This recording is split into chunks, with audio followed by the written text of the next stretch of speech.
여러분 안녕하세요. 스타트 BJ 멸망전 이제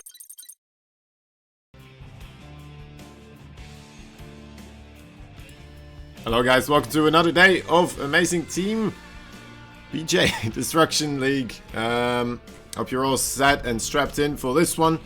Again, we have some amazing players up on the field. Unfortunately, maybe perhaps for some people, there is a lot of Zerg. I know, well, I mean, it is one race that some people enjoy, some other people don't less likely appreciate it right now. But you know what, they are amazing players, and it's a lot of Korean ZVZ as well, so you know what, we get to observe those, and we still have Fantasy as well in here, guys, so who knows, we might get to see him play a couple of games too. And yeah, it's still definitely going to be an amazing couple of games with Burn Park versus Busan Guy 2. These guys are now playing for a seat in the second playoffs, which will follow up with, let's see, this Sunday actually, not tomorrow on Saturday, but this Sunday. And then it's Sunday after that one, we will have the finals. Over that we have, I can show you guys this, we have a little bit of the overall thingamajigs, the rules right here. I don't think any one of you really understands it, otherwise you would be on the Korean stream. But if you're still here and you do know Korean, thank you so much. This is the schedule as well. As you can see right there, we're now on the 8th on the Friday, then on the 10th on the Sunday we will still have the second round of playoffs, which will decide the other final contender to be in the finals. Right now we have, let me double check that actually. I think it's the Steamed Bun Bang. They already qualified themselves there for the second round of the qualifiers. And then in the finals we have the Jin Air Yo team coming from a rush from the bottom, and now they managed to secure themselves the top ranking there in the standings with 4 wins versus 1 loss. Maybe we'll still get to see that actually, but yeah, this is the schedule coming up, so we're really approaching the end of games right now. That's why we only have a best of 5 for today as well. Unfortunately, no 2 best of 5s as we usually do, but I'm sure we can all still be perfectly comfortable with that. I just hope it's not as much of a 3-0 as we've seen in some other periods of this tournament. Yeah. So we're just gonna have to wait and see who will exactly be playing today. Of course, who will be sent out first? Is it going to be, first of all, Sue? Or are they gonna send out DRG? DRG also has been proving himself very, very much so in the ZVZ matchup, if I remember correctly. His ZVZ was very, very strong so far as we've seen it. And he managed to get a lot of points on the board thanks to that one matchup. Fantasy, of course, also still there, waiting, lurking in the shadows. Maybe we will get to see some TVZ because of him as well. And then, yeah, on the other team, of course, Burn Park. We still have Dark, Impact, and Armani. All very, very terrifying Zerg players. The full-on Zerg squad here, ready to try and get themselves into the second round of qualifiers, perhaps. We will have to see. It would be a nice way for Dark to just kind of keep his win streak rolling here. And here is some more players, as we can see. The win rate percentage of all of them. Unfortunately, I don't have this for the English version. But, yeah. Starting to think if I would be able to make this English actually in some way. It's gonna be hard to Google Translate it. I'm sure that won't help. But yeah, as we can see, I believe Sue is right there on the top with his 2 all kills. I'm pretty sure that is Sue at least. And then yeah, a lot of other people still managing to secure an all kill there. 4 other people. It is not too shabby. Not too shabby at all. But yeah, unfortunately for some of the other teams right here, of course we have Patience one-man team and Woke Up to this. They got well kicked out of the winning side of this tournament. They no longer have a chance. It's just now up between these 4 teams, and we're gonna have to wait and see which teams will actually be taking it, which ones will be victorious.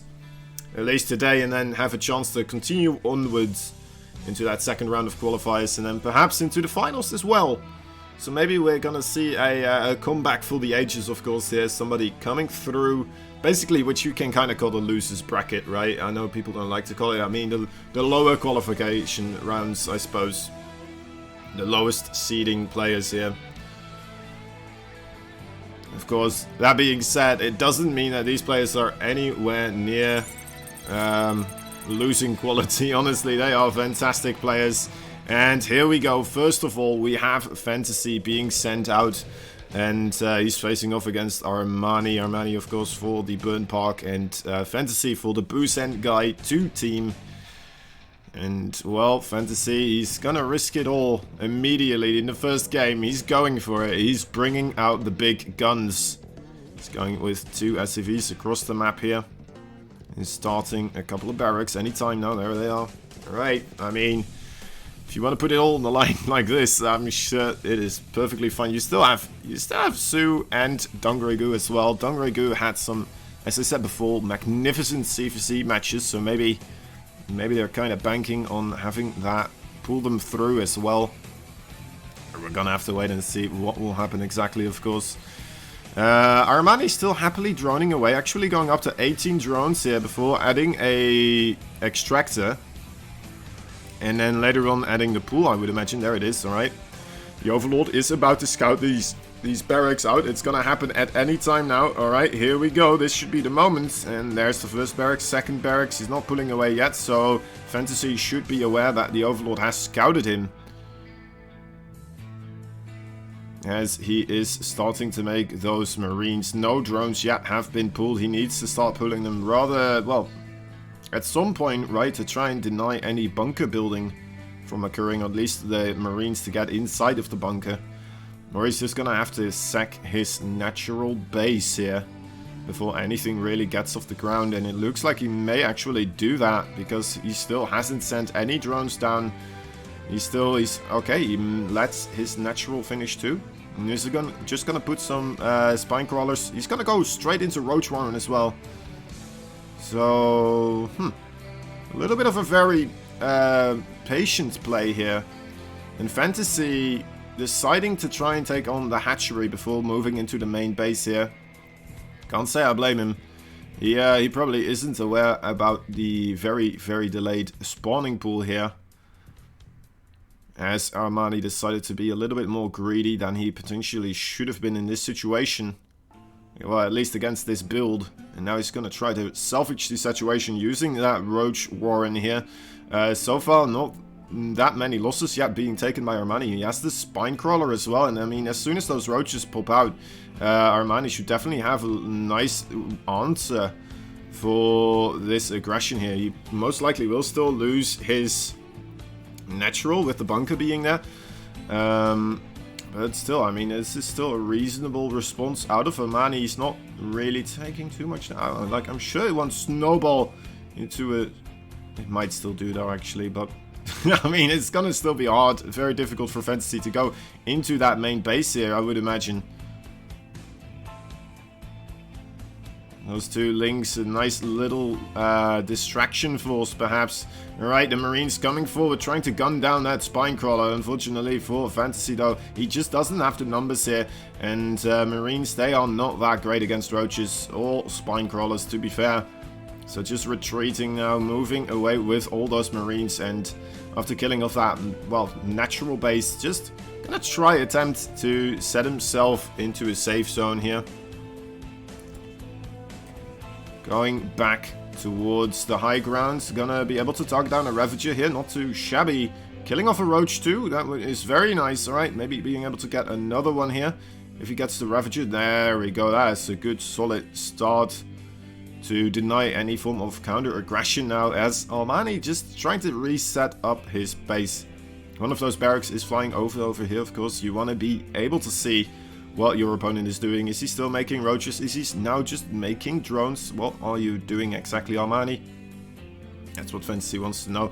Even having the second barracks as well, flying over towards that third base. So he's aware of that third base also being in production here. And Armani trying to catch up in economy now. Even though he's not that far behind, actually.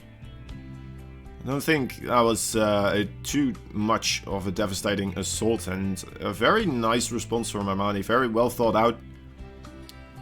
No panic whatsoever, just casually grabbing himself a spine crawler, a single one, and also getting that Roach Warren. Letting his base die, and you know what? He's pretty fine with that.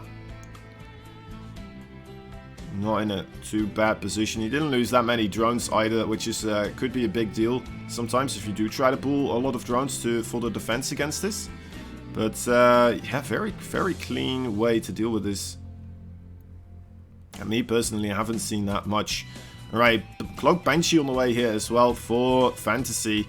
Gonna be trying to keep up this aggression. Not a bad choice at all whatsoever. Also using those 2 Cyclones with the medevac to try and get some harassment done as well.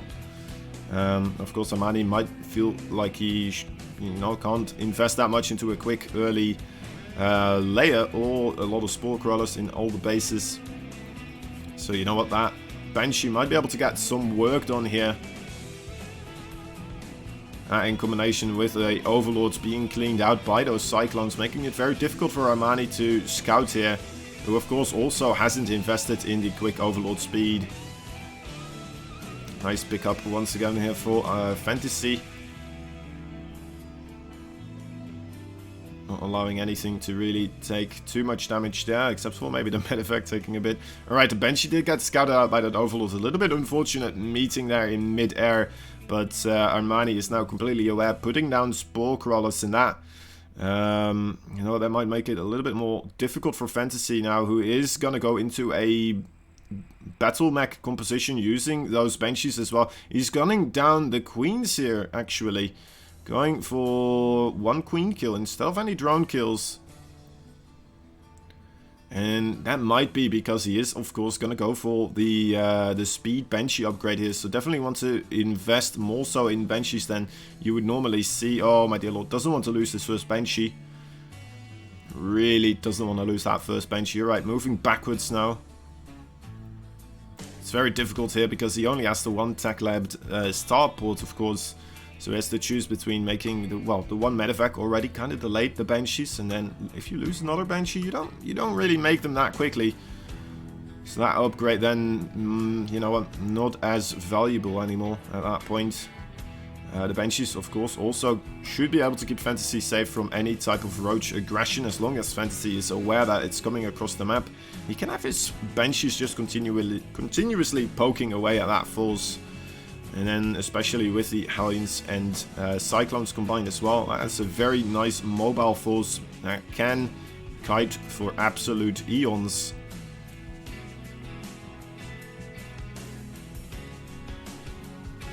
Still these barracks scouting around, gotta love those. Keeping very nice vision here and keeping Fantasy in the know about what Armani his battle movements are. Army movements, perhaps. 2 armories also being thrown down. Only the single engineering bay for making those planetary fortresses. And missile turrets, of course. A bit too casual for that medevac, perhaps, flying over the Spore Crawler. Still standing on top of another Spore Crawler, so that one does get taken out. But 6 drone kills for the price of 1 medevac and 4 Hellions. I mean, it's an okay trade.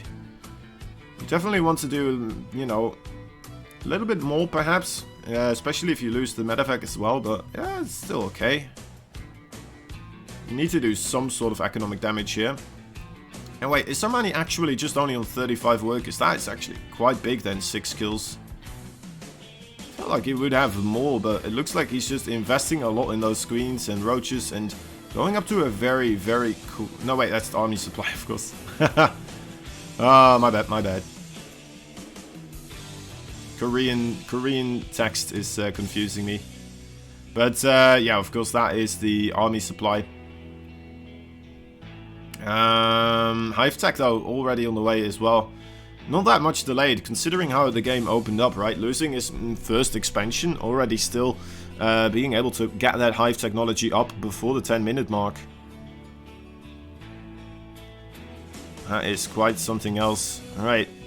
Battle Mech now also making its appearance on the field, finally kind of showing its face here. It's been a little bit in the background, perhaps not being utilized as much as it could be. As with BattleMech, you just want to continuously be fighting, continuously taking little engagements where you are able to kite against this Zerg force.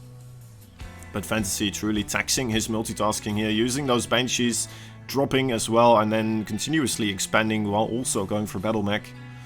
A very, very difficult style here for Fantasy to control, but he, you know what, he is still trying his best, and looks like he's making it work. Going up equal amount of bases here. He's got his Banshee speed up and rolling. Vipers are on the map though, that could be kind of dangerous. Just getting hooked into those Queens, of course. Could be quite devastating for those Banshees.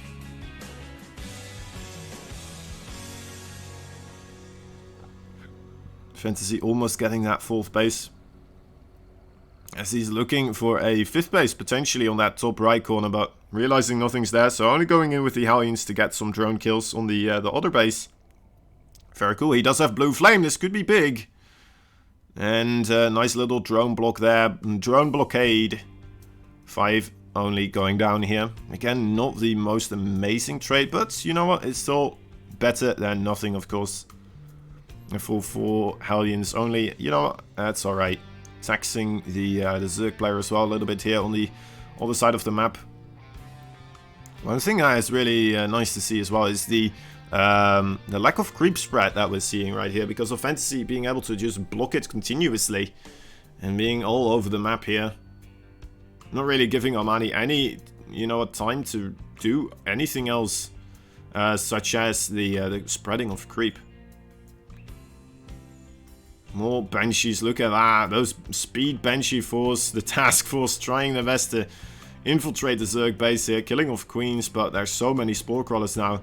Armani not joking around against those Banshees, definitely taking them very seriously. That's probably the way to do it, because as soon as you kind of lose a couple of Queens somewhere and they start really snowballing in the wrong favor, you're gonna have to send all those Hydralisks all across the map everywhere. And that's when the speed Banshees become very, very efficient, because they are so good at outrunning Hydralisks and stuff like that. You need to have those stationary defenses and the Queens in location already kind of to defend against stuff like this. Now we're not seeing any new Banshees really being created, more so the siege tanks right now. I'm a little bit worried for Fantasy, because of course there is already the answer for the siege tank in the shape of those of the Vipers here. Blinding Clouds could be very dangerous against those.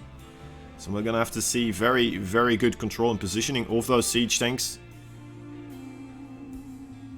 Coming in again, the Cyclones trying to look onto some stuff, gain some value. Nidus Worm actually in the main base as well. Can Fantasy hold on here? In the middle of the map, is he even noticing the Nidus Worm? I think he did, alright. It looks like it did get this denied there.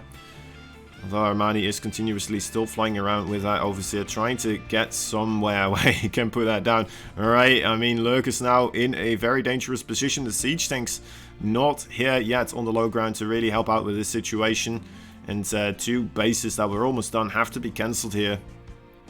A little bit of a feels bad for Fantasy. Fantasy scanning to see those Lurkers. Yep, those are a lot of Lurkers. Nice lock-ons though on a couple of them. 1 siege tank as well now in position to kind of shoot away at them. 3 more coming in to help out with this situation. It should be able to save this planetary fortress. More Hellions trying to get in here as well, but a beautiful block off by Armani with those links. Being able to, you know what, just stop any type of real damage from being taken here. Another siege. Oh, this is really nice. A siege tank in the main base helping out against those Nidus Worms. His Nidus Worm not really managing to do very much. A couple of links also trying to get some work done, but those speed benches truly, I feel like they've just been gaining value non-stop throughout the map here, cancelling bases every time on the top right there. The top left now does have a base, or the bottom left for Armani does have a base, so maybe that is a little bit of a point of contention where we want to see Fantasy's trying to make moves as well. He could try to use those Banshees, of course. A little bit of losing control over them because of this push for Armani here, but Fantasy... Wow, he's still killing stuff here. Although... okay, never mind. That's the end of the Banshees, I guess. Doesn't want the Banshees anymore. Clearing up some supply to grab more ground forces here against this army of Armani. Armani does have a lot of lurkers against this force, and I'm kind of curious if this is the right call. I mean, if he does get good Blinding Clouds, it definitely will be. That would be absolutely devastating against this force of Fantasy. Fantasy needs to be really on top of those siege tanks, spread them out as much as possible. And you know what, that's a decent spread, I suppose, but still, it's in a position that makes it more difficult for the Battle Mech army to kite backwards. Coming in here again, trying to gain some more ground and forcing the engagement off of the Zerg player. All the siege tanks are blinding clouded. That is absolutely devastating. Every single one of them will be taken down. The Battle Mech force has nothing really to do against this force of Zerg without his siege tanks helping out, shooting from afar. He needs to have an answer against these Vipers. Either it's Ghost to EMP them or snipe them, even some Vikings maybe to potentially just kind of force them backwards now and again. But definitely can't just let all his siege tanks get blinding clouded like that. It's going to be the absolute death of him. Maybe even some Thors with the heavy payload. Or how's it called? The heavy load cannon stuff from a jig. Really bad with names. Anyway. Nice base kill here for Armani as well. Rotating around with a Nidus Worm on the bottom left side as Fantasy is trying his best to pressure this other base in the 6 o'clock position. Realizing that, you know what, I might not be able to push in here right now, but I will be able to kill off quite a bit by just going the other way around. And, oh boy, alright, I mean, maybe you can't just kill everything here. Oh no. With the Raven, killing off those lurkers pretty much immediately, but... Alright, so still trading out rather okay against that, I suppose. Killing off a lot of lurks, that is nice. But if we look at the overall supply, it is slowly but surely going towards Armani here. And this base, definitely something that Fantasy wants to try and take down. There is another base in the top right, which he can start to try and pressure to, again as well. He might be able to bring that one down again. And I'm a little bit surprised with how he actually sacrificed his speed Banshees, because it still feels like they definitely can get some work done in these types of situations where it's just like kind of slow armies like Lurkers and Hydras versus siege tanks and stuff like that. Speed Banshees just seem like a nice tool to have in your arsenal to try and fight on some places where the Zerg doesn't necessarily expect you to be. Or even like getting small units like the Lurkers, right, that are out of position here. And like these in the middle, right? If you have the Raven and a couple of Banshees there, just suddenly on top of those guys, they will not get away. You'll kill a lot of them for absolute free. Oh, these... oh, the Hellions though, killing off so many drones. That is the burning power of the Hellion at its finest. Oh, dear lord. Alright, nice scan, spreading out his siege tanks a little, losing a lot of them though. That was a very nice positioning there for Armani, and now the siege tanks all battered and bruised up. And I think you only need one or two blinding clouds on those siege tanks. And that's what we're gonna see here. Yep, and the Zerg army can just move in and finish up the job here. Again, Fantasy being pushed outwards. As the Battle Mech army once again on the retreat, trying to kite backwards into some sort of a siege tank line, although that doesn't appear like there's more siege tanks behind here. Abducts are being used by the Vipers. I'm not sure if that's the best call. Maybe you could have... I guess you still get a nice little bit of value. But yeah, he didn't want to push forwards any more anyway, so... Otherwise, I would have liked to see him keep that energy up for more potential blinding clouds on any siege tanks that might try to keep that Battle Mech safe. As he was kind of forcing Fantasy back into a corner there. Killing off the rocks too, this is a nice maneuver, making it a lot easier for him to jump on top of those siege tanks. Of course, he's also opening up more avenues of attack for those Hellions. And Hellions once again on the bottom, or the top right now, getting a lot of drone kills once more. Absolutely amazing. 9 drone kills getting got here by those Hellions. As Fantasy still trying his best to force some sort of engagement here on the 6 o'clock. I guess he has to, because he is still on that Battlemech army composition. But I would love to see some sort of transition coming out of this. I'm not sure exactly into what type of army you would want to go into this, but it just feels like the Battlemech is slowly losing out overall. Although he is getting a lot of bases. If he secures this 8 o'clock base, maybe, you know what, slowly but surely he can keep trading like this without too much of a hassle. These lurkers coming in, flanking from that high ground every time as well, and doing an absolute amazing job of just finishing off these forces here, or at least, you know, bruising them, so that the Hydras and Roaches can just jump right on top of everything. Killing off a Raven there, very nice as well. Gonna be forcing out more scans from Fantasy, of course, who is now incorporating Liberators in his army also. Not sure, actually, we're not seeing that many Liberators. Maybe it's just for harassment purposes. Alright, another Nidusworm coming down. Does Fantasy respond? It doesn't look like he does, so that is going to be quite devastating here. In any moment for Fantasy, might be losing quite a bit here. Alright, now he is responding. He's going to actually also take down a base here. Oh, my dear lord. Alright, Armani not really focusing with that Nidusworm, not bringing any units out to try and deal with this. Also, Fantasy not paying attention. His Planetary Fortress going down in the top right. Just as he finally secured the 8 o'clock, he loses the 12 o'clock base. And now, again, once more, kind of tying up on bases here. But, I mean, Fantasy is still doing well. It looks like he's slowly but surely actually now gaining the upper hand quite significantly in supply here. 30, moving towards 40 supply ahead now. Just needs to be careful of those lurkers that are in the middle of the map here. Looks like he is aware now. Has his Raven moving over them together with those siege tanks. That one Liberator getting 13 drone kills here. What an absolute beast. What a hero Liberator there. Just a single one. He realized, alright, you made too many spine crawlers for me to keep sending Hellions into this place. Let me just try something else here. Let me try a single Liberator. And that worked out absolutely brilliantly. So Fantasy here now moving on the top right with those siege tanks after finally having beaten Armani back from that 6 o'clock position.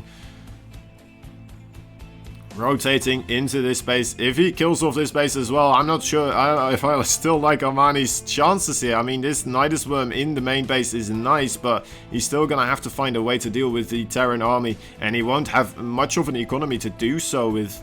Not that much technology either. I mean, he still has a couple of lurkers, I believe, near the third base. And, well, I mean, it's nice that the entirety of the army of Fantasy is now moving backwards, trying to save his production facilities here. As he's still killing off more workers using, I guess, Hellions. Oh, actually, he killed off another base there. That was pretty much the final mining base that Armani had. Fantasy, if he wants to, he could try and make some other production facilities, maybe potentially somewhere else. But it looks like, you know what, he's just going to go for it. He's going to try to save these in the main base. Wants to send a couple of SCVs here, also trying to repair these factories from burning. Also the reactor there.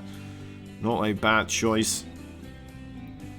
Alright, finally, Armani does secure himself another base to start mining from, but it is a very dire situation here. Not any pleasant situation to be named, and honestly, for Armani.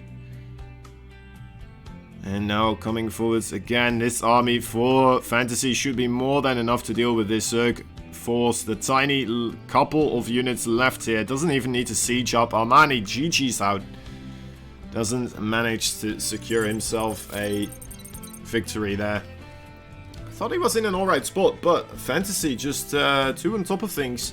Speed Banshees continuously fighting off expansions and keeping Armani a little bit low eco up until the later parts of the game. And then when he finally finished off the speed Banshees, those Hellions just continuously keeping up the aggression, forcing Armani back on his side of the map, and very well played there by Fantasy. A very, very admirable play. I'm Dutch, don't blame me. Anyway, I mean, that was absolutely brilliant from Fantasy. Just continuously expanding, keeping his bases up. I guess the one time that he did lose his Planetary Fortress, maybe a little bit unnecessarily. Might have been able to get a repair of that because there were no lurkers available to really AoE damage those SCVs down. But other than that, not much I can fault Fantasy for in those situations. Maybe the siege tanks here and there, you know what, being a little bit too clumped up, but that is such a difficult thing to do. Having them all spread out like that and still be efficient without just giving the Zerg the opportunity to just harpoon a single one of them every time away. Which is another thing you have to think about and consider. So, yeah, very, very well played there by, well, both players, honestly, but mostly Fantasy, of course. And, yeah, I can't wait to see who else is going to be brought out to try and deal with Fantasy. We still have Impact and we still have Dark. Dark, of course, maybe the final boss in this series. So I'm expecting Impact to try and make an appearance here, try and take on Fantasy. Although it depends on if Impact is feeling confident in his ZVT as well. I know Dark feels confident in his ZVT. Dark feels confident about everything. So we're gonna have to wait and see. And then, of course, I still have Dongregul and Su to go through. So ZVC matchups can be quite volatile as well, of course. Very dangerous, and you know what? I've said it a couple of times now, but Dongregul with ZVC was looking very, very good. Most of the games that he did win within this tournament has been through his ZVC. I feel like I might be jumping to conclusions here, but I feel like that is definitely his strongest matchup right now. Anyway, alright, so we're waiting for Burn Park to decide which player they will be sending out in this best of 5 series. Impact or Dark, and maybe they're discussing that right now. Maybe Dark's like, you know what, I should be the last player, I want to be the final bastion of our team. And it comes down to a couple of things, right? First of all, they have to decide who's better in TVZ, potentially. Who's better in ZVZ is also important to note, because if somebody's better at ZVZ, you want to have that person potentially stay behind so that he can fight off against Dongregul and Su after beating Fantasy. Also, maybe one of them is just a little bit better under pressure, right? That could be as well. So if they know that they're the last person in the team, the final person that has to be defeated before that team gets eliminated from the tournament, maybe that little bit of extra pressure will help them to get there. Anyway, look at that. There he is, the man of confidence himself. It's the red Zerg player fighting for Burn Park, and it's a Zerg map indeed. World of Sleepers. Fantasy is gonna potentially be in a little bit of difficulty here on this map. But you know what, maybe if he does those same speed Banshee strats again once more, he can kind of mitigate a little bit here against the creep spread and the largeness of this map, the overall scale, and try to just use the mobility of those units in that fashion.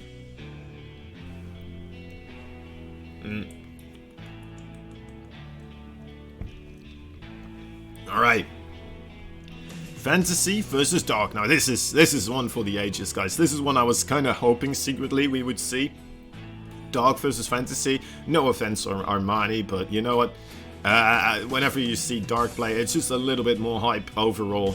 And Fantasy bringing the pain so far to Armani, but I definitely feel like if he plays the same style as he did against Armani throughout the game, maybe he can kind of open up with it. But if he stays on that type of technology with the siege tanks and the battle mech I'm not sure if it's gonna work out as well as it did in the previous game here.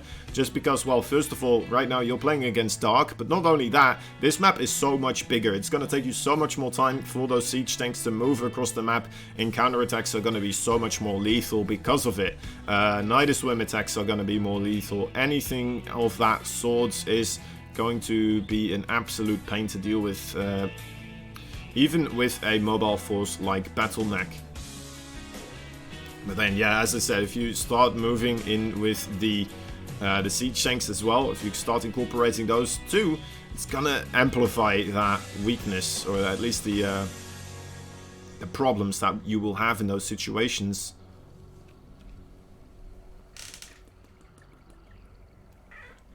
Dark going for a very quick third base. This time we're not seeing any proxy barracks coming out of Fantasy. As Dark is just playing a casual game so far. So is Fantasy on the other map. On the other side of them. On another map completely. Fantasy is playing his own game. They're playing versus bots right now. Both of them, and whoever beats the bot... No, it's not how that works. I do actually have to fight against each other. Alright, so... Reaper looking for that third base. There it is, near the enriched Vespian Geyser. As Zerg love to do in this little setup here, getting pretty much twice the amount of gas for, well, first of all, the one single drone to change into an extractor instead of 2. And then only having 3 workers on the gas instead of 6. So that's actually a quite a difference here for the Zerg, of course. For any race, but I feel like Zerg in particular.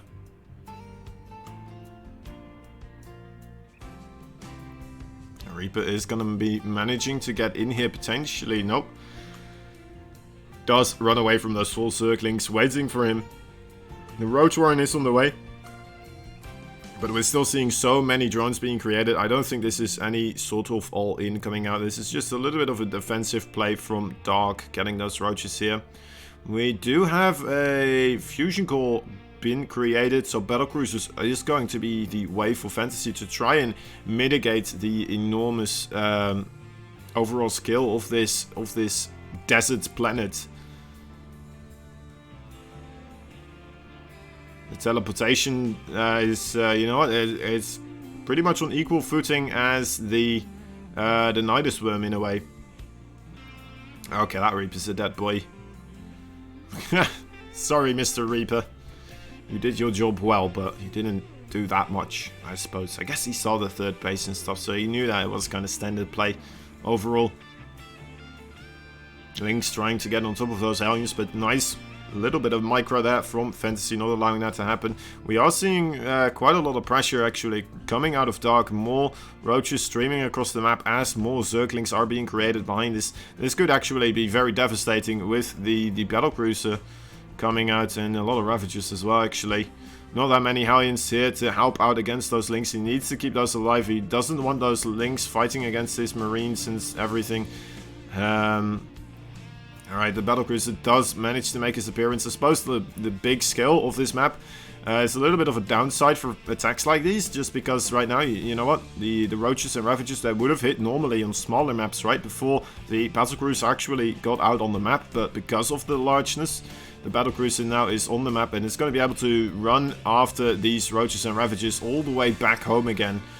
As Dark is trying his best to get some sort of damage on. Oh my dear lord, that's a big surround on those units. SCVs are being pulled a second.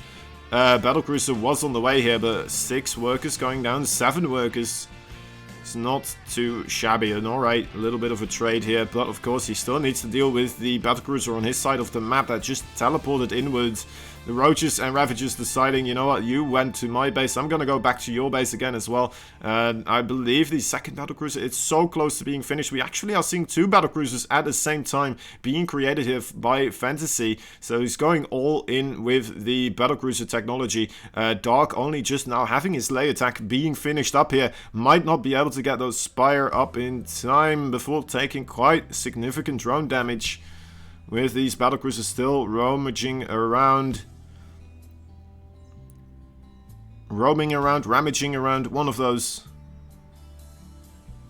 Alright, battlecruiser in the main base, looking for more drone kills as they just have arrived, thinking like, alright, we're safe again, back to work, guys. Oh my god, we're being set on fire again. It's never a nice thing to have happen if you are a drone. Anyway, 2 more battlecruisers now deciding, you know what, those are not that many queens. We have Yamato cannons ready for blasting. There we go, beautiful. Taking down 2 queens immediately. The queens trying to get themselves into some sort of safety here. The battlecruisers trying to lure them away from the spore crawlers, killing off more of the workers here. Oh my god, those biles absolutely brilliantly. Dark managing to make pretty much all of the battlecruisers go into the red HP now, losing one of the battlecruisers here. Of course, he is making 2 at a time, but you still don't want to be losing those battlecruisers for, well, pretty much a couple of biles here. He is trying his best to keep Dark on low eco. 2 mules were used as well to try and get this battlecruiser up operational again. Kind of giving it away there for a moment by showing the BC here. Killing off some overlords, not too bad. Killing off another queen. The mules again rotating around, trying to heal up the battlecruisers. Making full use of these bad boys. Alright, more battlecruisers jumping in. Needs to watch out for those biles though. There we go. Okay, now Yamato cannoning after those biles have been shot. 2 more queens going down. 3 battlecruisers now in the main base. Can he actually do this? Can he snowball this in his favor? There's still a good chance that he might, with more forces on the ground actually joining in for the battle here. 2 siege tanks as well. Gonna be making it quite difficult for the Ravagers to engage on this location, with the battlecruisers still shooting down, raining fury and death fireballs from above. And you know what, I feel like Fantasy may be on the verge of doing this. He is looking very good. He's killing off more queens. Can he keep snowballing this into his favor? Needs to dodge the biles. There we go, more biles being dodged, and this is going to be very difficult for Dark, although Dark does have the Corruptors coming on the way. Oh my dear Lord, Fantasy needs to find more damage potentially here. Although he is ahead on workers now, he is very much ahead on army economy. Those battlecruisers are dangerously low. Can he TP out? Does he have his TP available? Oh my dear Lord, I don't think he does. Alright, 11 more drones going down. The third base for Dark going down as well. Another battlecruiser joining in. He needs to keep Yamatoing down. The Queens needs to keep Yamatoing down the Corruptors and keep these battlecruisers healthy using those mules. He's doing a very good job at it so far. I have to say, it's a really bang-up job so far by Fantasy. And yes, he does manage to pull through. And another victory going there for Fantasy, taking down the BlizzCon champion in a manner that makes Maru very jealous, probably. A little bit of a cheesy strategy, perhaps, but definitely one that Dark, I feel like he should have been able to counteract. The Roach Ravager attack just didn't do enough initial damage, and the battlecruisers just on that really large map. What a really smart choice, honestly, to do that on that map. Pretty much taking the thing that people see as a disadvantage against Zerg and turning it into an advantage because of how the matchup works. Zergs, they like to do roach pushes against battlecruisers because that kind of just kills the Terran player before any battlecruiser actually gets on the field. And then to use that, yeah, use the largeness of a map against your Zerg opponent in that way. That was really cool. That was a very cool series there from Fantasy, and Fantasy taking down 2 opponents already, even the main boss Dark himself, and now Burden Park needs to put all their faith into the hands of Impact. Impact probably didn't want to fight against Fantasy to begin with, which is why they sent out Dark to try and take him on. So yeah, you're gonna feel a little bit bad here for Impact, having to take on Fantasy, Su and Dongray Gu as well. 2 very scary ZVZ opponents. And, well, here we go. Let's see if we can get through. The first one, of course, needs to take on Fantasy first. Impact. Red Zerg player. Can he do it? Can he make this reverse sweep possible? Or are we gonna see another 3-0 occurring in the Destruction Team League. I mean, maybe if you don't want that many 3-0s, you shouldn't call your tournament Destruction. It's just because that's pretty much what we've been getting quite a lot here. Alright, Fantasy amping up the pressure once again, going for the triple proxy barracks here. Switching things up. Is Impact going to be as greedy as his counterpart Armani was? I mean, if he is, this could potentially do quite a bit again. Armani, of course, did lose his first base, his first expansion. He did have a very nice hold afterwards, not losing that many workers overall, but still. Of course, there was no way in hell that he was going to keep that natural base alive. If he was going to keep that natural base alive in that series, he would have been ahead, right? He would have been in an amazing spot and pretty much unlosable position here. But, yeah, it kind of tied up overall just because he didn't take any other losses than that. And it is quite an investment for the Terran, of course, the proxy 3 barracks across the map. Okay, okay. Here we go. Fantasy has been scouted out. 2 drones are looking for those SCVs making the bunkers here. I'm not sure if this is enough drones to really try and deal with this. I mean, Impact looks like he does want to go for the pulling of the drones here. Already 2 drones very bruised up here. And it's going to be dangerous. Needs to pull those backwards. Alright, makes one into his spine crawler here. Needs to try and take down the bunker. Focusing down the entire bunker. Not going for any unit. Just killing off the bunker here. An interesting choice, and that means his spine crawler, I suppose, is going to be finishing earlier than those bunkers, but still, the Marines, hello, the Marines are still here. You need your drones to protect your spine crawler. Oh, my dear Lord, Impact is still in a lot of trouble. All right, he does have his links now here on the field as well. Queen is on the way too. That is quite a lot of Zerg units, but look at that. That's already 6 Marines stutter stepping backwards. Oh, my dear Lord, needs to pay attention against those surrounds. Doing quite a nice job though so far. Keeping most of them alive, killing off drones. 2 bunkers have been created here, and these Marines are gonna go in. It looks very much like a Fantasy may have done this.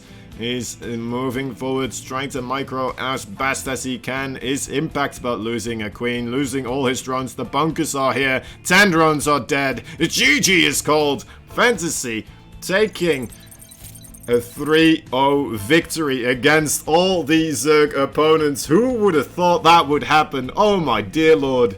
I thought I was... Alright, that was quite something else. Well done, Fantasy. That means that off the back of Fantasy, the team for Su, Dongregu, and of course Mr. Fantasy himself are moving on to the qualifiers round 2, which they will be playing against. Let me double check this. I have my translated team names right over here. I think that is the Steamed Bun Bang, which of course is, I believe that is Rogue, Innovation, and True, right? I'm pretty sure. Yeah, that should be. That is Rogue, Innovation, and True. So, again, very strong opponents.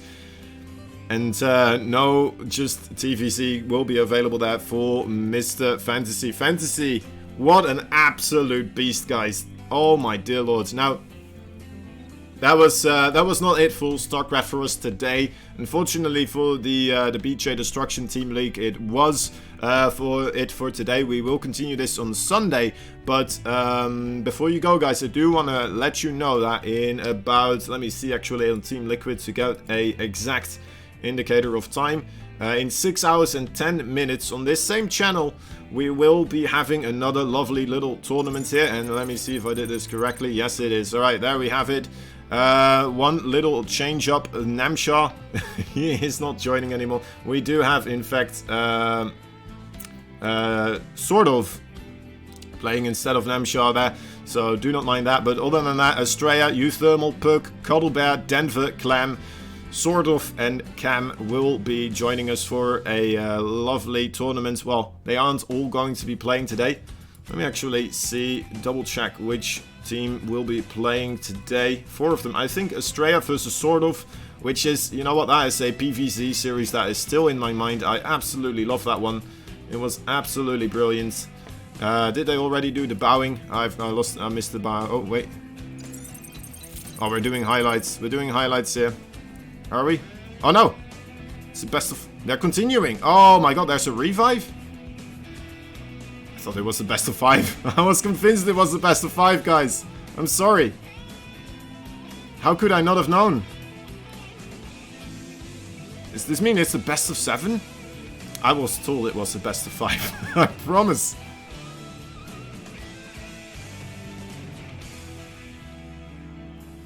Alright, I mean, I hope not everybody already left, because, I mean, there is more StarCraft here. There's more fantasy versus dark. Is this actually reality? I really thought fantasy had done it. I thought he had secured the plug. Oh my dear lord, what a roller coaster of emotion, guys. I need to find my Liquipedia page.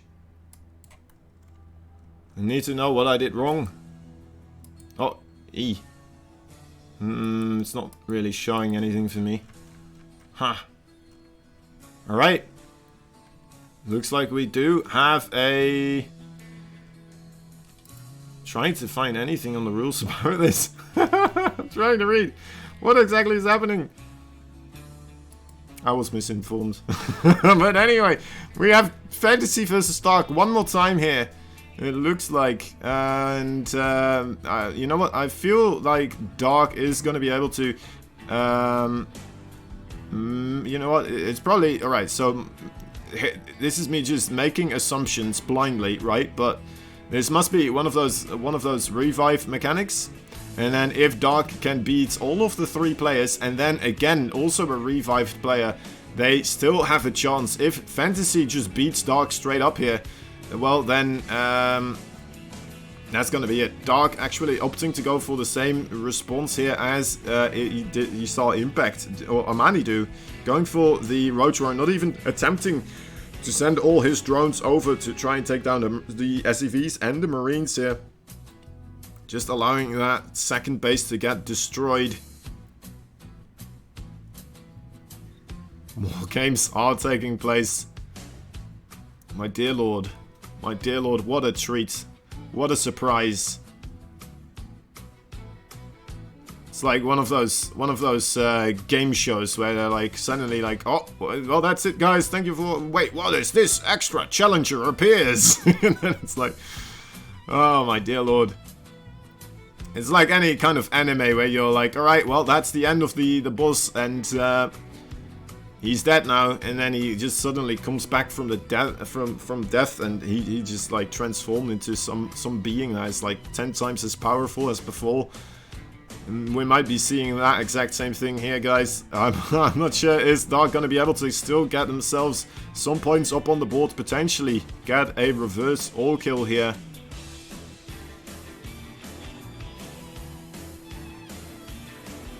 So we're gonna come down to this. I mean, he did lose his base. Fantasy already was flying backwards with his barracks. The bunker is gonna fall. It's not gonna be able to get salvaged, unfortunately. But should be able to run away with these Marines. Running around alongside as well. I think that is a smart maneuver, giving himself a little bit of extra time to get those Banshees out, get a little bit of more of a defense in his home base. He's going to go for the expansion as well on the low ground here, and having the Cyclone trying to take down any Overlords. He's going to go for the Battle Mech type play again. Once more, we're seeing the Banshees, we're seeing the Cyclones. What a absolute player if he manages to make this work again. As I said though, I'm a little bit scared for this playstyle. I feel Triton again, quite a big map. I'm not sure whether, you know, a lot of ways to run around as well. It still might be a little bit difficult here for Fantasy to make siege tanks work, but at least it is a little bit better than World of Sleepers, to be fair.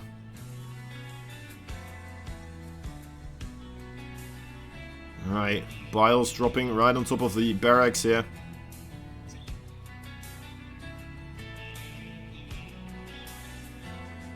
As it is trying to figure out what is happening. The Banshee now maneuvering across the map. Luckily for him, I don't think he has been scouted too much yet, although we are seeing the Spore Crawlers being created though. Layer Attack not yet finished up, so might still be able to get some damage done here. And we are seeing very quick siege tanks this time around, actually. A lot quicker than we saw them previously coming out against Armani. Definitely he tried to go for more heavy Cyclone Hellion style there for a long time.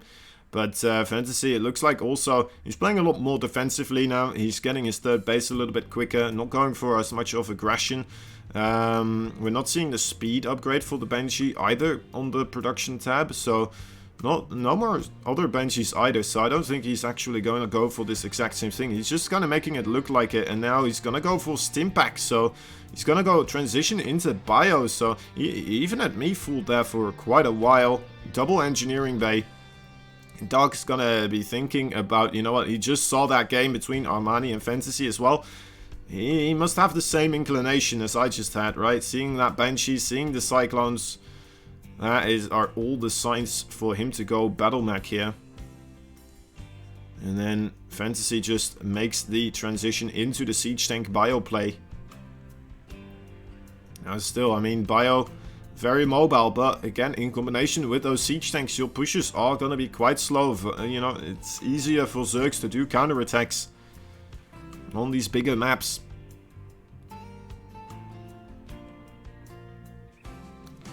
It's gonna come down to Fantasy, his control. The thing I liked about the Speed Banshees was, like, just how good they are at kind of mitigating any type of night display that could occur close to his base. I suppose you can do kind of the same thing with those, you know what, with Medivacs, with the boost, and then the Bio just dropping on it, but I still feel like it's a little bit easier to do overall with the Speed Banshees. You just have a little bit more ease of control with those. They might be a little bit more fragile as well, in a way. Even though Bio already on itself is quite fragile, it still seems... like the, you know, I just like the Speed Banshees, alright? I don't see them that much, and we'd love to see them again. Anyway, +1/+1 for Fantasy is coming out now as well. Truly committing, if there was any doubt in anyone's mind still, he is going to go for Bio. Well, then I have to tell you, you haven't watched enough StarCraft or played enough StarCraft. And a nice little drop here. Should be enough queens, I assume, with the transfuse here. Roaches and Ravages joining in as well. Single queen does get picked off, but needs to be careful not to lose a Medivac. Yeah, alright. Getting a little bit greedy there. Trying to pick up all the Marines and losing quite some more than he should have because of it. Or could have, I suppose. Maybe not should have. Should have sounds kind of mean in a way.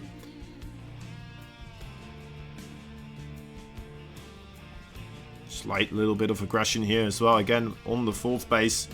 And Dark in, well, let's just call it a much better situation than he was in that previous game on the World of Sleepers that we saw. He didn't go for a big attack.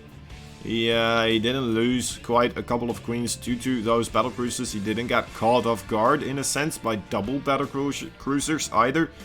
And he still kind of made that an alright situation for himself in some senses, just because he managed to get quite a couple of good biles there. Dark does have to get that base cancelled though, as Fantasy is moving backwards, but looks like he's gonna group up with a lot of siege tanks moving in here. Curious to see where he's gonna position these bad boys, as there are no Vipers yet out. Oh, those rocks are already being cleaned up though. Are they going to be cleaned up in time for this push to... Yes, they are cleaned up. Alright, I don't think he's aware that there are siege tanks joining him with this group though. So otherwise he probably would have already sent a couple of units around. And now he does know. So let's see what he actually chooses to do. The Marines trying their best to keep the units on this side. Not that many Banelings yet available. But I think Fantasy is already happy with having gotten the cancel there on the base.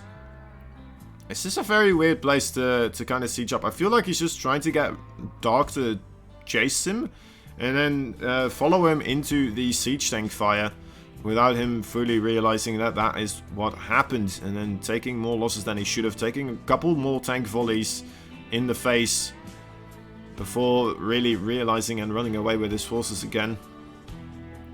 I mean, it does seem very difficult for Dark to get a surround on these forces on this location here.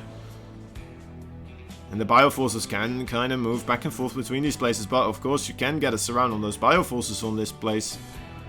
Nidus Worm on the way as well. That is the Hive technology now. Quite a couple of Banelings once more morphing in. +2/+2, almost ready here. As Dark, is it Dark actually? He got the ranged attack, alright, so now he's going for melee attack. That's what we're seeing here. Fantasy, he's doing a good job at keeping Dark on his side of the map, keeping him contained, keeping him on full bases for quite a while now. Although he is setting up that 4th base in the middle of the map, it might be a little bit easier here for Fantasies to start pushing that. Oh, the Overseer, that was very close. A final shot from the Cyclone, managing to take that one down. Fantasy, alright, he isn't aware yet that there is a base in the middle. But he has cleaned up the entirety of the creep on this left side of the map, so this is where he probably wants to keep pushing. Maybe he can send a small force to clean up the creep on the right side as well. But yeah, of course that would weaken the left flank even more so. Alright, big surround coming down for Dark here. It looks like he wants to commit now to try and absolve every Terran unit from this location here. And it looks like we are going to have to see a big pickup here with these medevacs. Oh boy, yup, emergency evac taking place. That is the hot pickup achievement achieved for Fantasy if he hadn't already. Imagine that, GM, you know, one of the best Terrans in the world not having one of those starting achievements yet. I don't know how it would happen. I don't know how I even got to that idea. But anyway, more picking up. There we go. Being able to do quite a bit here with his forces. Nice movements really with these drops. Keeping Dark very frustrated on his side of the map here. And finding another little of an avenue where the creep isn't spread out that much yet through the middle. On the right side though, that is getting scary amounts of creep. Oh, that drop is unfortunately being picked off there. Does manage to take down a couple more drones though for his efforts. A Banshee as well, a single Banshee. And this is amazing to see. Fantasy is absolutely everywhere, but Dark again as well. Being on most locations here for the defenses, responding in such an incredibly quick time. Doing a really good job at trying to deny damage from being taken. Although, once again, he's going to be put back to 4 bases here. As he's waiting for that 5th base on the 10 o'clock location to finish up. More and more creep tumors there on the left and the middle side of the map have been taken out though. So Fantasy has pretty much room to maneuver all the way up to Dark's front door every time. And this is going to be another big fight here. The siege tanks were a little bit late with sieging up, probably missing a volley there, but getting blinding clouded afterwards, so not really being able to do very much. More blinding clouds on top of the bio as well. And that's going to force Fantasy backwards. He's going to pick up and try to get some damage done elsewhere. He's going to move those forces to the right side. Sees the creep here, cleaning it up with the Banshee. So it's a little bit of a scary moment when you see that much creep suddenly on the other side of the map where you kind of didn't pay that much attention to. Siege tanks again, a little bit slow with sieging up here. Gonna get punished. It looks like the siege tanks, yep, definitely not really gaining their value here. As the bio is trying to move backwards. Vipers might be able to pull back, but there's no Hydralisk there to really kill off the medevacs.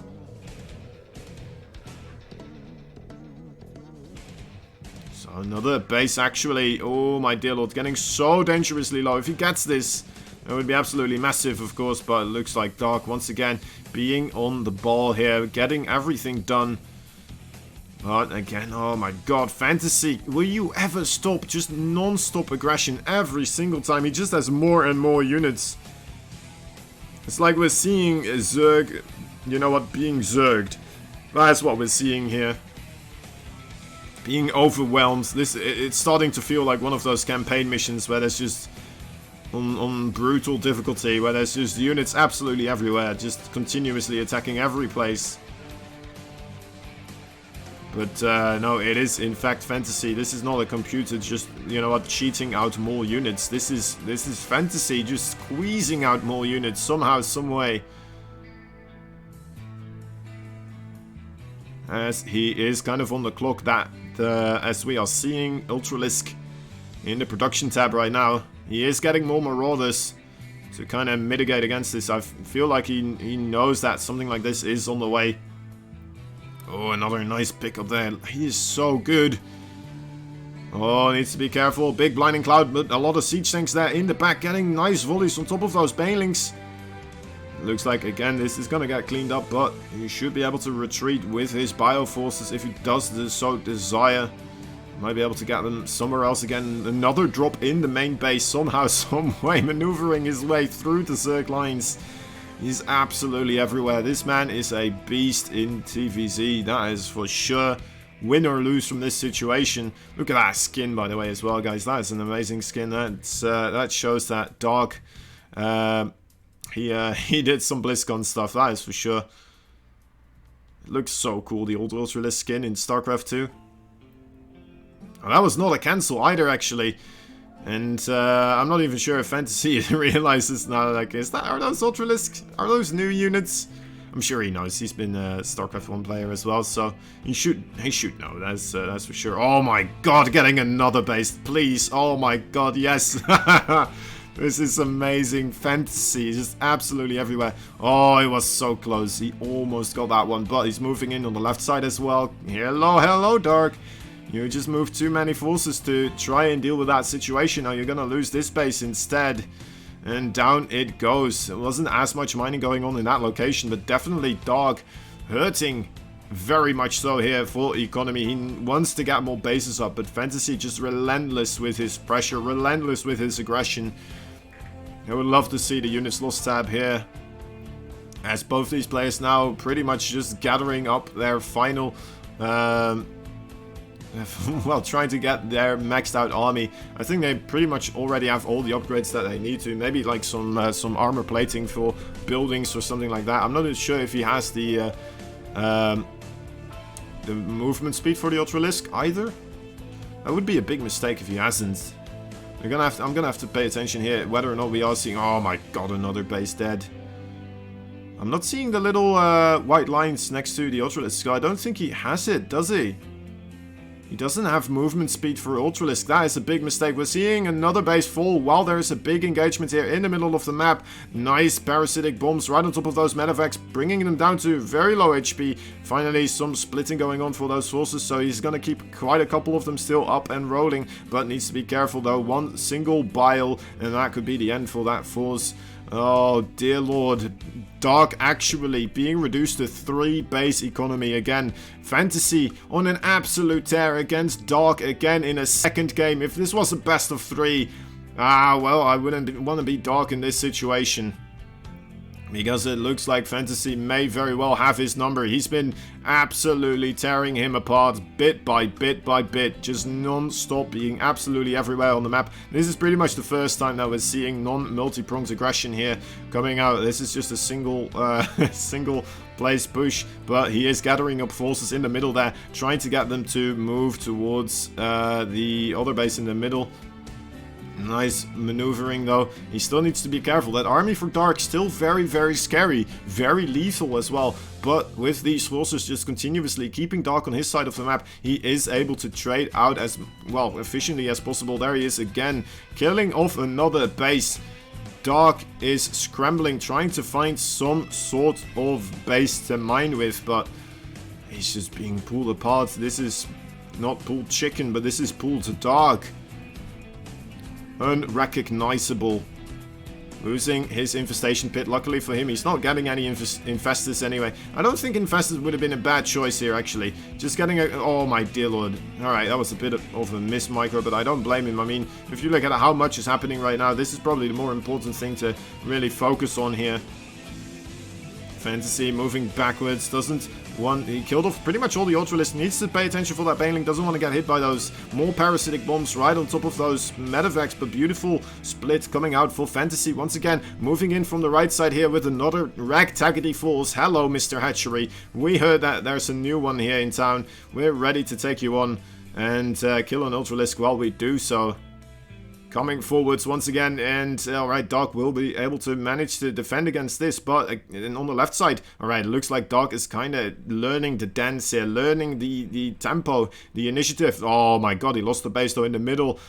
Another base going down, but he is pretty much aware that there is another force coming in on the left side right now, and he already prepped forces to try and defend against this. Did he bring over enough forces though? There's only a single Ultralisk.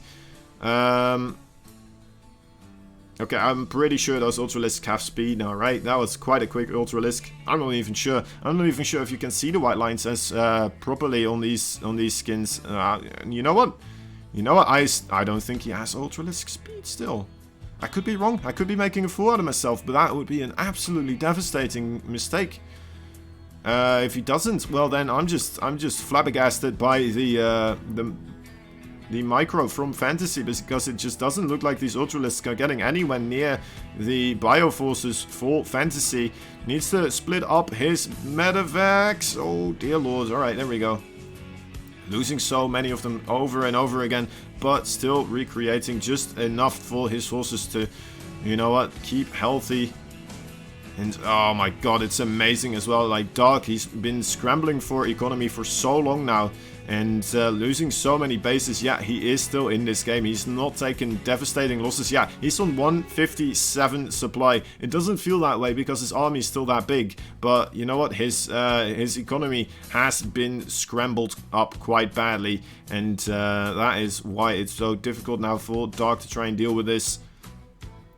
Another big push. Can he get this base? He wants to jump right on top of it. If he gets it, he definitely will. There it goes. Down into Oblivion. Fantasy getting more value for his sources. And we are seeing a transition, actually. Fantasy getting a little bit desperate. He's like, how can you still be alive? I killed your bases so many times. Any other Zerg would have been dead. They would have GG'd like multiple times by now. But Dark is just that strong. He manages to stay in this game over and over again after losing so many bases, after losing so many SCVs. And Fantasy trying to, you know what, find some other type of technology route here, as well as Dark actually deciding, you know what, I need better trades, I need to be more efficient, I need to get those infestors out. And Fantasy going for the Liberator tech here now, getting the the Fusion Core as well for the Liberator range. There we go. Another drop, pick up again as well. How is Fantasy keeping track of all these units all across the map? GG is called Fantasy. Oh my dear lord. Fantasy, what a game. What a game, guys. Oh my god. That was amazing. As you know what? You might know that I'm a Terran fan, but oh my dear lord. Oh, Fantasy. He just won my heart, honestly. That was one of the best TVCs that I've ever got to witness. And, well, I'm glad we all got to do it together. Guys, that was something else. I'm a little bit curious to see whether or not we are gonna go into another game, or if that was actually it. Fantasy killing 4 people in a row, 2 of them being Dark, twice destroying the BlizzCon champion, the world champion. Going down twice to Fantasy here today. That is quite something else, guys. And well, I'm glad we all got to see it together. As my other casters, I'm gonna try and keep tabs on them as to what will happen this time around. It looks like, you know what, they are still just stunned in disbelief after seeing those games. And you know what, me too. That was something else entirely. I'm very glad that we got to see that one in the end as well, even though I thought it already ended with the best of 5. I thought it was the best of 5. Now I'm assuming it's a best of 7 with a single revive option. But you know what? Maybe we're in luck and it's a best of 9. Maybe we're gonna see another Dark versus Fantasy. I don't even know anymore. I really don't know anymore. It could be anything. We're gonna have to wait and see. But yeah, I think that might have been it. You know what, guys? If this is going to be it, that was a really good match to end it on. But then again, of course, we will be back with more StarCraft 2 later on. Let me show you this one once more. The Ultimate Showdown is going to be taking place today. We have Estrella versus Sort of, and you know what? I had it right here. I have it right here, and Cam versus Clem as well. So we're going to be seeing Estrella, Sort of, Cam, and Clem play today. You might be wondering why is he saying Sort of? Well, Nemsha unfortunately couldn't make it, guys. I should have updated this graphic, but I just whiffed it. All right, I did this last night. I set this all up last night, and yeah, I was a dum-dum. Anyway, this is going to be in like about 6 hours, I believe. Yeah, 5 hours and 45 minutes. This should start, and we will be on this exact same channel. And it's gonna be great. It's gonna be great. Estrella versus Sort of. Last time I saw those two fights, it was absolutely devastating to see. It was well, probably still the best PVZ that I've ever seen, or well, got to cast as well. I'm kind of hoping for a rematch there. Sort of, unfortunately, did beat my team member Estrella, and I'm hoping Estrella can do better this time around, of course.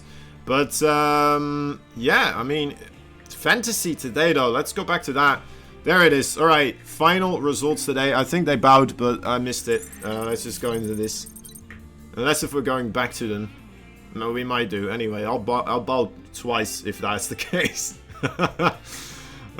Sue Fantasy DRG versus Dark Impact and Armani. It was just fantasy showboating, killing 4 people on his own, and that is gonna put that team in the second qualifier round. Sue Fantasy and DRG advance to the basically semi-finals here, and whoever wins the semi-finals, either it will be so there we go. We can see it right now. So in the top right, we see the finals. There's already Jin Air Yo. Jin Air Yo, of course. Let me double check this. It is Maru, it is Cure, and it's Creator. And then for the playoffs round 2, whoever wins that round, which will be on Sunday, the 10th of November. So upcoming Sunday, we will be seeing Rogue, Innovation, and True versus, well, the team of Fantasy that we just saw, of course, Busan Guide 2, which is Sue, Fantasy, and DRG. So that's going to be quite a nice one as well, guys. It will be actually 2 teams having Terrans this time around, so maybe it's going to be more fair, because those Zergs obviously don't stand a chance. Oh my dear lord. Alright, anyway. And then whoever wins those is going to be playing against Jin Air Yo, as I said. Maru, Cure, and Creator waiting in the finals here. And you know what? Maybe we didn't see that many Terrans in the BlizzCon. This tournament is definitely making up for that one. For any other Terran fans such as myself. I'm sorry if I'm being too biased here, guys. Of course, I love any form of StarCraft 2, but yeah, Terrans just have a special place in my heart. And yeah, I'm hoping to see any of these teams now doing well. I mean, Innovation, Maru, Fantasy, all on different teams, all fighting for dominance right now. And then also we have Sue, we have Rogue, we have Creator still there. Dongray Gu as a surprise player as well, getting really close up to the finals and helping his team very much so as well. He's not just been being carried by Fantasy and Sue, no, he's been playing absolutely amazingly in ZVZ as well. So maybe in the next round he can do very well against Rogue and True, because of course in those qualifier round 2 there's still 2 Zergs as well waiting, and then Innovation as well. Sue and Fantasy might be looking to try and take on Innovation. I'm not sure if Dongray Gu is also going to be able to take him on, but we'll have to wait and see. Yeah, so yeah, it's quite interesting as what will happen. 3 teams remain, and it is Jin Air Yo in the lead. Steamed Bun Bang versus Busan Guide 2. Gonna have to see who fight against that team. Alright, I'm not sure what they are still talking about. I'm gonna wait for them to finish up though as well. As it seems like the polite thing to do. I guess I could go back to my tournament screen. The other tournament that's starting in like 5 hours and 40 minutes. It's a 3-day tournament, guys. So we will have it today. Tomorrow we will have the other players play, which are in fact Puck, Denver, Euthermal and Cuddlebear. I believe Puck is playing against Denver and Euthermal versus Cuddlebear. First of all, it is a GSL style of tournament, so Group A and B, and then we'll see who moves on to the semis, and then we'll see who moves on to the finals, which both will be happening on Sunday. The semis will be best of 5s, and the finals will be best of 7s. So we have a Sunday filled with StarCraft 2 here, and the Friday, well, later today I suppose, and tomorrow as well in the early evenings for EU folks, in the morning for Americans, and probably a little bit too late if you're on the Asian hemisphere. Anyway, of course Namshar unfortunately couldn't make it as much as I wanted to. Probably should stop mentioning that. There's no hard feelings anywhere, guys. That is definitely not true. He desperately tried, but unfortunately he couldn't get a PC up and running in time. So we're gonna have to wait and see what will happen. These casters of the Korean side. There we go. We're seeing, maybe it's a raffle. Is it a raffle? Are they doing a raffle? TY looks non-amused. Look at these. Alright. So on the left here. There he is. The man, the myth, the legend. The best caster in the world, of course. It is TY. Even though I've never heard him cast anything, because he does it in Korean and I wouldn't understand it anyway.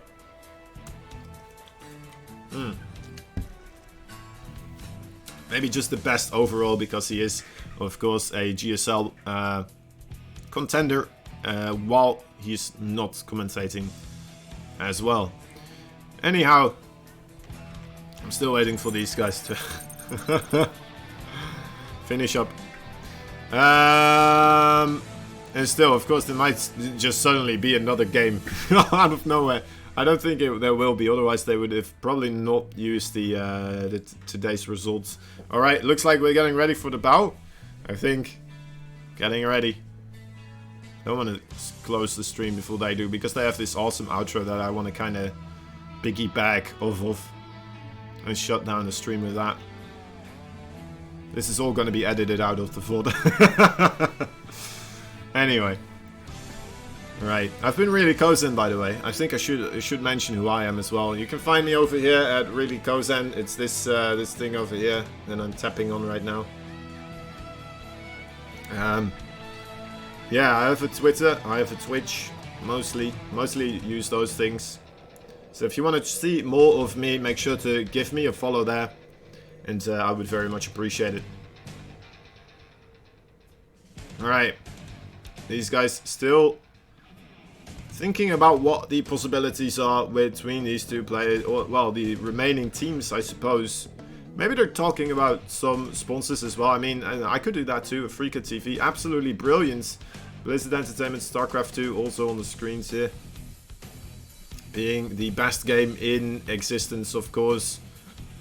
Actually so good that we had to hide it in some cases in fear that people would faint and just lose their bananas out of sheer disbelief that this game could in fact exist for such a long period of time and still do this great, still provide such amazing content and still just give us all a lovely game to be watching whenever we have the need for some esports.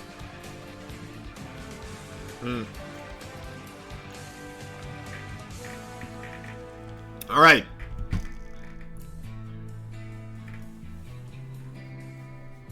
It's times like these that I wish I knew Korean.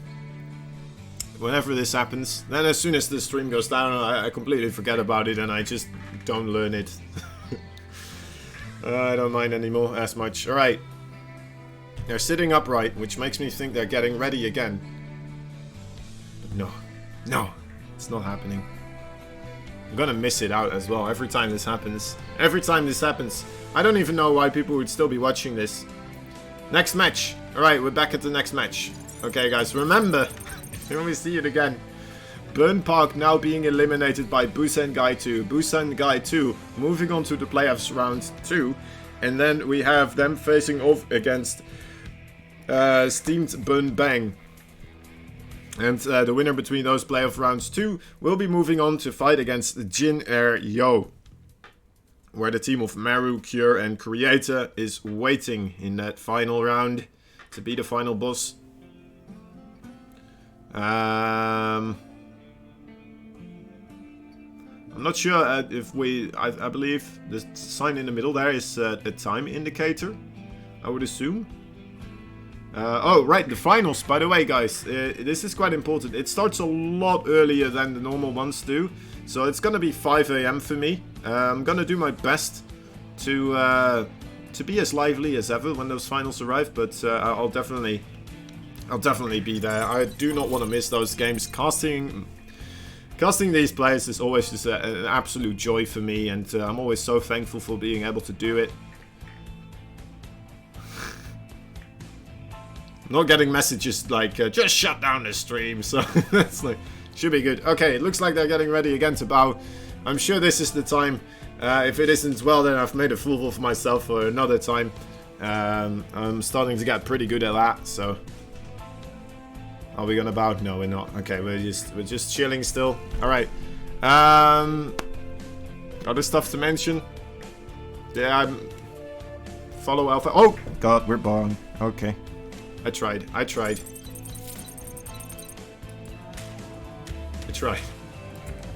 desperately tried. I failed. Oh well. See you next time, guys. See you in a couple hours or otherwise on Sunday. I love you. Bye-bye.